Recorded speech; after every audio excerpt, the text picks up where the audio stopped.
Practice and procedure case की समाअत के दौरान वकील से सवाल करने पर चीफ जस्टिस काजी फैज़ ईसा और जस्टिस मुनीब अख्तर के दरमियान नोकझोंक। चीफ जस्टिस ने एमक्यूएम के वकील फैसल सिद्दीकी से कहा कि वो बेंच के सवालों का जवाब देने के बजाय अपने दलाइल जारी रखें।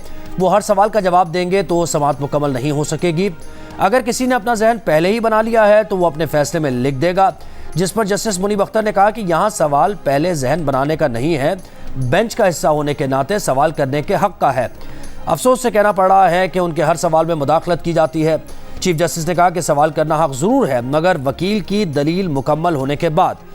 एक मौके पर चीफ जस्टिस ने कहा, जस्टिस मुनीब अख्तर ने फैसल सिद्दीकी से सवाल किया कि क्या parliament master of the roster है, और साथ ही ये भी कहा कि फैसल सिद्दीकी पहले साहब के सवाल का जवाब दे दें, फिर मेरा भी दे दीजिएगा।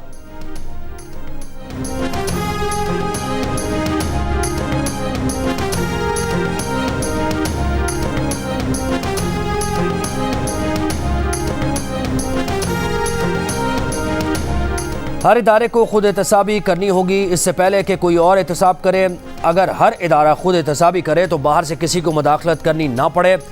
कई साल तक केस ना लगे तो सुप्रीम कोर्ट को कोई नहीं पूछ सकता। Chief justice of Pakistan justice Qazi Faez Isa के दौरान समाअत रिमार्क्स। कहा, हम में से कुछ समझते हैं कि कानून कल अदम हो जाए क्योंकि फुल कोर्ट के खिलाफ अपील नहीं हो सकती। उनका सवाल यह है कि अपील की अदम मौजूदगी में इस कानून को कैसे कल अदम करार दे दें। जस्टिस मज़ाहिर नकवी ने कहा, कभी कोई टीम ऐसी देखी है जिसके 3 कप्तान हो तो टीम जीती हो। जस्टिस जमाल बंदोखेल बोले, टीम का एक कप्तान और एक वाइस कप्तान भी होता है। जस्टिस एजाजुल हसन ने कहा कि इन तमाम प्रिंसिपल्स को बनाने के लिए आईनी तौर पर बाइख्तियार कौन है। पार्लियामेंट सुप्रीम कोर्ट में केसेस मुकर्रर करने में पिक एंड चूज करके मुदाखलत कर रही है। मजीद समाअत कल तक मुलतवी।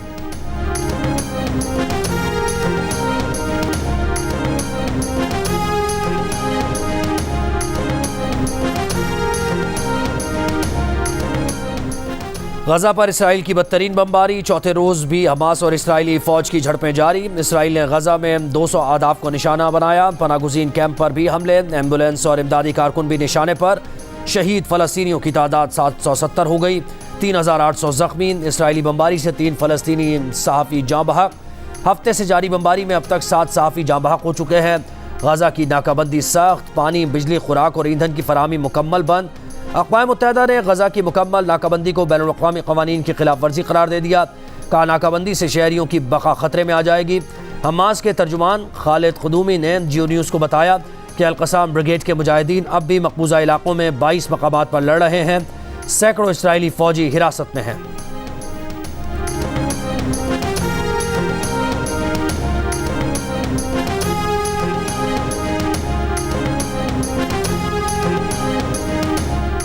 पाकिस्तान मुस्लिम लीग नून की चीफ ऑर्गेनाइजर मरीम नवाज का कहना है कि जब सब कहते हैं कि पाकिस्तान ठीक नहीं हो सकता, नवाज शरीफ हर बार पाकिस्तान ठीक करके दिखाता है। इस बार भी ऐसा ही होगा। नवाज शरीफ का साथ महंगाई से निजात की ज़मानत है। लाहौर में यूनियन काउंसिल्स के अहदेदारों और कारकुनों से मुलाकात में मरीम नवाज ने कहा कि अवाम के वोट से नवाज शरीफ चौथी बार वज़ीर आज़म बनेंगे।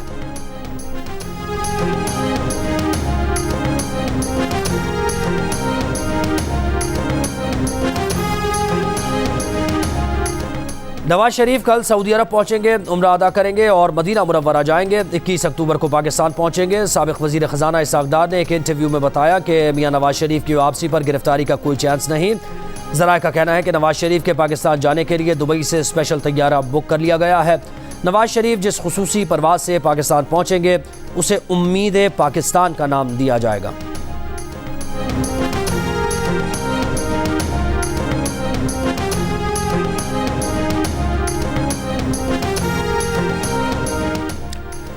JUIF के सरबराह मौलाना फजल रहमान कहते हैं कि जनवरी में बर्फबारी से इलेक्शन पर असर पड़ेगा। इलेक्शन कल कराएं, हम तैयार हैं। वोट को जिनसे ख़तरा था वो अब ख़त्म हो चुका। नवाज शरीफ वोट को इज्जत दो से पीछे नहीं हटे हैं। मौलाना फजल रहमान का गजा की सूरत हाल पर OIC का इजलास फौरी बुलाने का मुतालबा। कहा, उम्मत मुस्लिमा को फ़लस्तीन के साथ खड़ा होना चाहिए।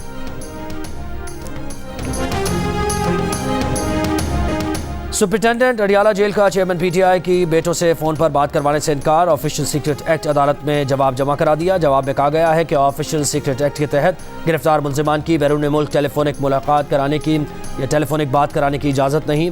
अदालत ने सुप्रिटेंडेंट अडियाला जेल से कैदियों से फ़ोन पर बात करवाने से मुताल्लिक़ जेल SOPs 18 अक्टूबर तक तलब कर लिए।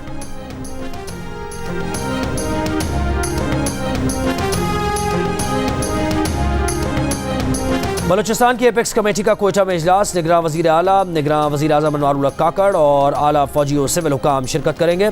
इजलास में अमन अमान, गैर कानूनी तारिकीन वतन के इनखला, दीगर उमूर ज़ेर गौर आएंगे। इजलास के मौके पर शहर में सिक्योरिटी के सख्त इंतजाम। ज़रगून रोड पर तालीमी इदारे बंद।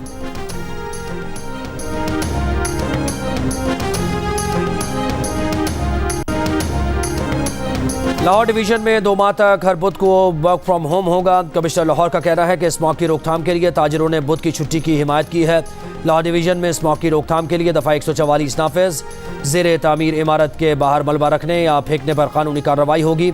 Solid waste, tyre, polythene bag, rubber, leather और दीगर अशिया जलाने पर पाबंदी होगी।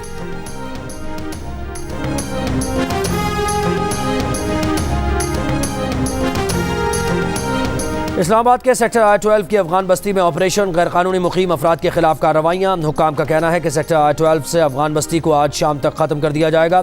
सिंध और बलूचिस्तान में गैर कानूनी तौर पर रिहाइश पजीर अफगान बाशिंदों का बाब दोस्ती से इनखला जारी। सिंध के मुख्तलिफ शहरों से 2 दर्जन से ज़ायद ख़ानदान अफगान वापसी के लिए बाब दोस्ती पहुँच गए। खैबर पर तुरखम सरहदी गुजरगाह से 160 अफगान ख़ानदान वतन लौट गए।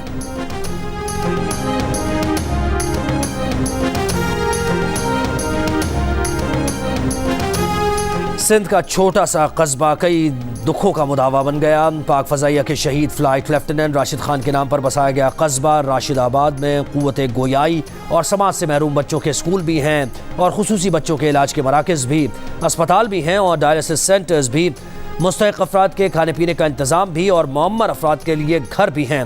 राशिदाबाद में ये सारी खिदमत पाक फ़ज़ाइया के शहीद ऑफिसर के साथियों की NGO मुफ्त फराहम कर रही है।